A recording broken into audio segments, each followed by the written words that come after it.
If you're struggling to solo with the scales you currently know, I'm willing to bet that you're overcomplicating things. Maybe you know a whole bunch of scales, maybe you only know one, maybe you don't know any. Either way, this video is going to help you create more musical ideas with less. Tell me if this sounds familiar. You learn your pentatonic minor, box 1, and all of a sudden a whole world opens up to you. So you figure, well, if that opened up the world to me, I gotta learn all the pentatonic boxes, or maybe even more scales, and I'm gonna be unstoppable. That was the case for me, and what I found when I continued to learn more boxes is that, yeah, I learned more scales, but my solos weren't getting any better. I'd go to play over something, and it sounded like I was playing scales and not really music. The good news is the problem's not you, it's how you were taught, and all we have to do is we have to take that information and break it down into some smaller, more manageable pieces so you can actually really understand what's happening in a smaller part of the guitar neck before you move on to the next one. So we're going to take the scale you possibly already know, we're going to add a couple of notes to turn it into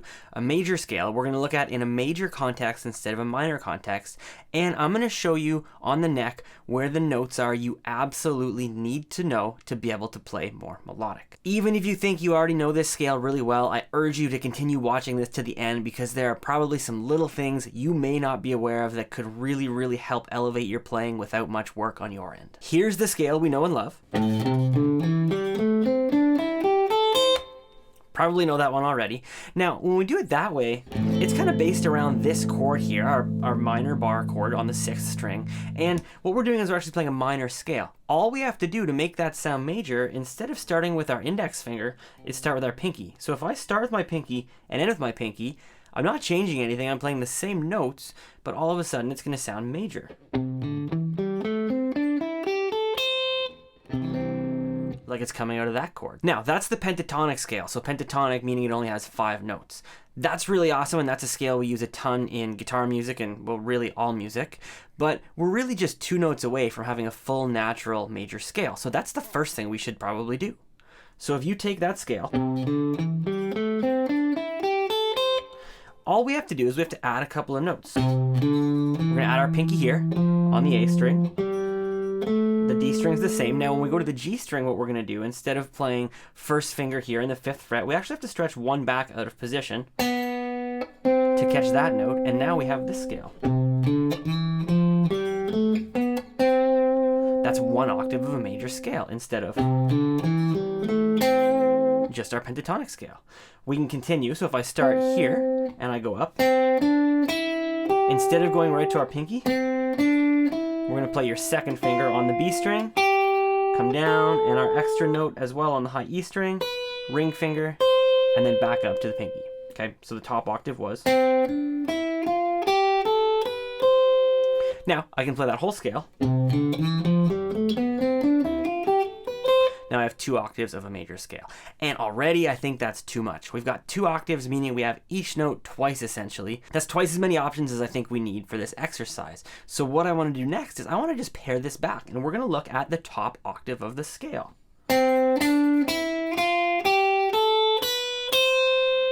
That's it. So we're on the top 3 strings, and something I think we often overlook when we're learning our scales, potentially just because of the way they're laid out, is where the root note actually is. Now the root note is essentially whatever key we're in. So right now, we're in the key of C major. This here, our index finger on the G string, and your pinky on the high E string happen to be a C note. That's the root note, that's home base. If you start and land on that when you're playing a lick or a phrase, it's really going to sound like you know what you're doing. And that's one of the things that can really elevate your playing. Instead of just playing through the scale with random notes and not actually having kind of a landing spot, if you intentionally land on this note right here, or this note right here, you can play a phrase as long as you want, come back, land here, it's probably going to sound a heck of a lot better. Now, I want to add just a couple more notes. The reason being, with our root note here, that's the lowest one we currently have. If we're playing around and we want to land on this, we only have the option of descending into it from some higher note. I'd love the option of ascending up to it, going up higher instead of coming down the scale. So all we're going to do is we're going to add on the D string, we're going to add 1st finger, 3rd finger, we're going to stretch back for that out of position note, and then land onto our root note. Okay, so we had the full scale, we're literally just adding that. Now, what I wouldn't suggest is if you're gonna play this in a scale context, I wouldn't suggest starting here and coming down. It sounds kind of weird to our brain because we didn't start or end on a root note. What I'd actually do to try and train your ear to really hear the key or the root of the song is start on our root note, go up, descend back down. Now keep going down the scale to our lowest note we want to use today, and back up to our root note. That's going to really, really let our brain know that that's home base, and we really, really want to train you to hear that. The more that you can hear that that's home base, the more you can apply that to your soloing, your improv, or whenever you're creating solos, and it's just going to sound that much better. What we've done so far is we've taken a scale you are probably familiar with. We've showed you how to use it in a major context and where those notes are, the root notes, the really, really important notes. We've also restricted you to just the top part of the guitar. Realistically, when we're starting off, when we're soloing, the 4 strings closest to the floor are probably the ones that are going to sound best for lead work, because some of the lower strings closer to your face are going to sound a little more muddy and they might get in the way of some of the other instruments. Let's add one more piece to the puzzle. Something that we can do as guitar players that a lot of other instruments can't is to bend our strings. So let's talk about what frets and what strings you can bend to achieve some really nice sounds. You might already know a couple of them, but there's one you might not be aware of that I think really sounds super cool. So the first 3 and potentially most obvious notes that you can bend are starting with your pinky finger here on the high E string. I can take this note and I can bend it up what we consider a whole tone, and that's the equivalent of 2 frets on the guitar.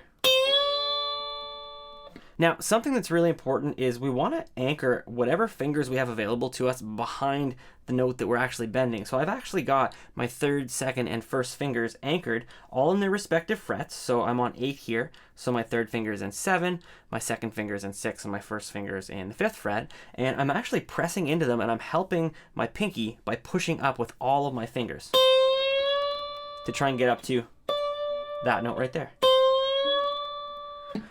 If you don't have that anchor, it becomes really difficult, and you're probably just going to slip off and make a terrible sound like that. The next bend is on the B string, also with your pinky finger, and it's also a whole tone, so the equivalent of 2 frets. So I'm going to do the same thing.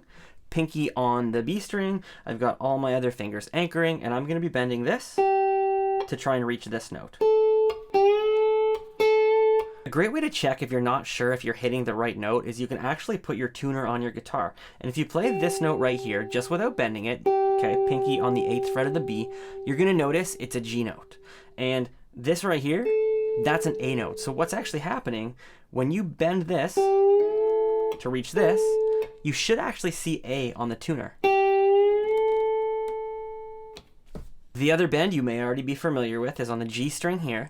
We're going to use our ring finger on the 7th fret. We've also got a whole tone bend, so we're going to anchor and help push up with our 2nd and 1st fingers. And we're bending from here, we're bending from the D note all the way up to here, which is an E note, so I need to bend that all the way up so that matches. Those are the bends you may already be familiar with. If you're not, that's great, and you can add that to your repertoire. But if you are already familiar with those, there's one you may not be. If you've just been playing with the pentatonic scale, you may not have been playing that note as part of your scale. That's the 7th degree of the scale leading back to the 1. So one bend you can do that is really, really, really cool and adds quite a bit of color is with your ring finger here on the high E string. What you got to do is it's a half bend, so we're only bending up the equivalent of 1 fret. And it's really, really neat, especially, let's say we're in the key of C. If I have a C chord going on, and I go, there's this huge amount of tension because it's not quite the note your brain wants to hear, and you're pushing it into the note your brain wants to hear. That's a really, really cool bend to potentially start off a solo with. I'm going to play 2 examples. The first one is going to be over top of 1 chord. We're just going to play over a C chord in the key of C so you can hear what that sounds like using exactly what we talked about today.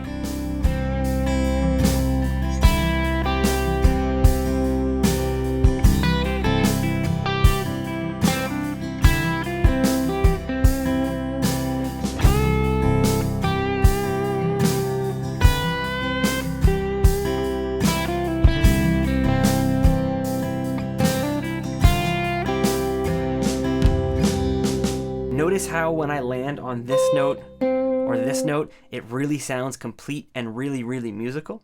So let's add a couple more chords in. It's the same sort of feel. I've added a few extra chords in the key of C, and this is what it sounds like over more chords.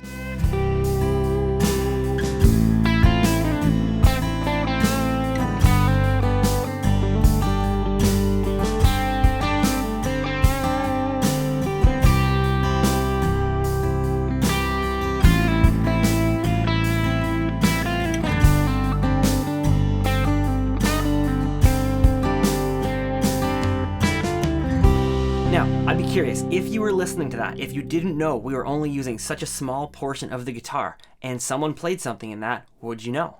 To further prove my point, here are 3 examples of songs you should probably know that use just this portion of the guitar.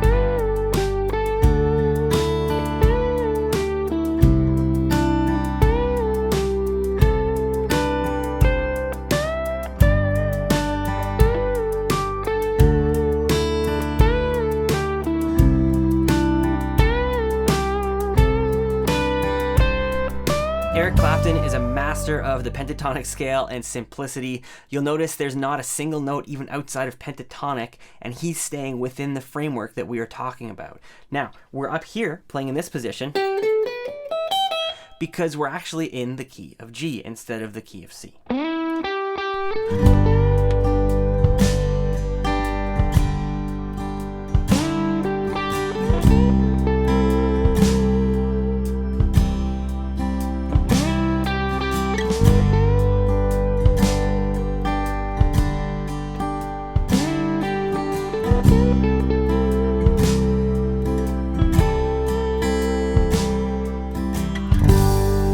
I'm a sucker for John Mayer, one of my favorite guitar players of all time, and that Gravity intro, if you're a John Mayer fan, you know exactly what that sounds like.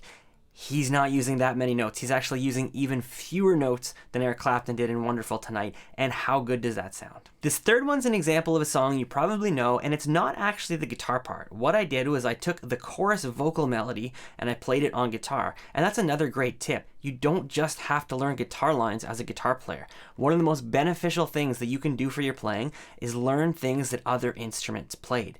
In particular, I think vocal lines are really good. If you take the chorus of your favorite song, see if you can listen to it and play it back.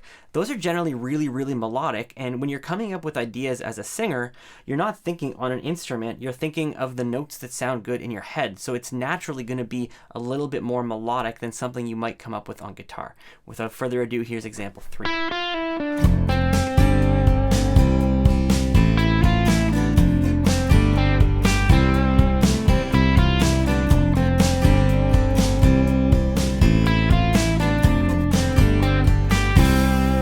If you already know everything we talked about today and you'd like to know a little bit more about how to expand this across the fretboard and hear about how to use the major scale and how to use it in certain keys, click right here. Or if you really want to nerd out on some serious guitar theory, click right here where I break down the PRS SE ad that features John Mayer, Eric Krasno, Ariel Posen, Lindsay L, and more, where I really break down everything they do, note for note, and explain what's happening. As always, guys, thank you so much for your time and attention in such a noisy world. Go grab your guitar, get out there, play around, and just try and limit yourself a little bit. See if you can be more creative playing with less.